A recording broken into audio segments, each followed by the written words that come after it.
incomparable matters. Oftentimes, many women, also the Muslim women, talk about fighting for equality with men.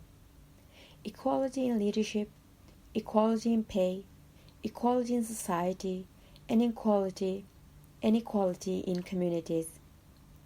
This thought is not always adaptable to Islam. And I'm going to tell you a bit about what I think about this.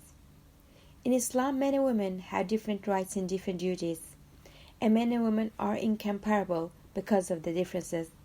But that doesn't have to be something we will lose on, but maybe that would be something we can win for.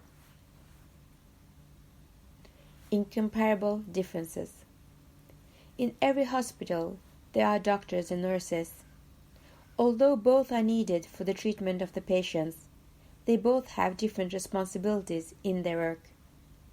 We can't only have doctors in the hospital, and we can't only have nurses in the hospital. Both are needed for the function of the hospital's work.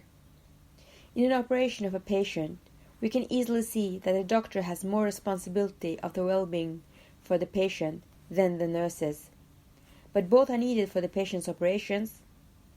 We can't equally pay the doctor with the salary of the nurses, or the salary of the nurses equally with the salary of the janitor. Although these professions are needed, we can only have full equality between the professions who have similarities in their work. There can't be any comparing between different professions in salary. Doctors can compare their pay with the doctors. Nurses can compare their salary and their responsibility with other nurses, and janitors can compare their workload with other janitors.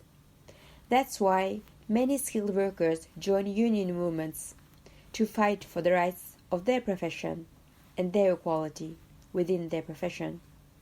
So when it comes to women and men, they also are non-comparable to each other because of the differences in their function emotionally, and in their function biologically, and in their function physiologically, and in their function psychologically.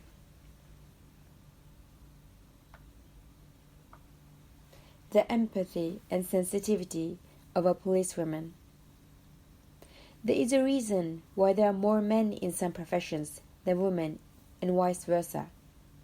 Oftentimes, there are more women working as teachers. There are often more men in the profession of doctors and engineers compared to women. The incomparability is the key word here. This doesn't mean that we can't strengthen the rights of women or men in different professions. No matter how much we facilitate for women or men in some professions, not every profession is made for the one of the either genders. For example, no matter how strong a woman police officer might be mentally, but when she experiences something difficult because of a natural inbuilt empathy as a woman, her response to the crime scene will or can be more sensitive than other males. Because women are more sensitive than males, and no matter how caring and gentle a man is, he can never take fully the replacement of a mother's love, care, and upbringing for her child. It's just impossible. The role of bearing a child in her womb can't be given to a man because it's God-given to her. So in every profession where women work, one time or the other, she will have to take a year's leave for her duties as a mother. That's her right and responsibility, and it follows her no matter what profession she chooses. Let's rather use the resources we have on matters where we can have a positive impact for community and society. Some professions are tougher and harder than others. It will have an impact on the human that chooses those. For example, police, psychologist, doctor, social worker, child welfare employee, social security employee, and etc.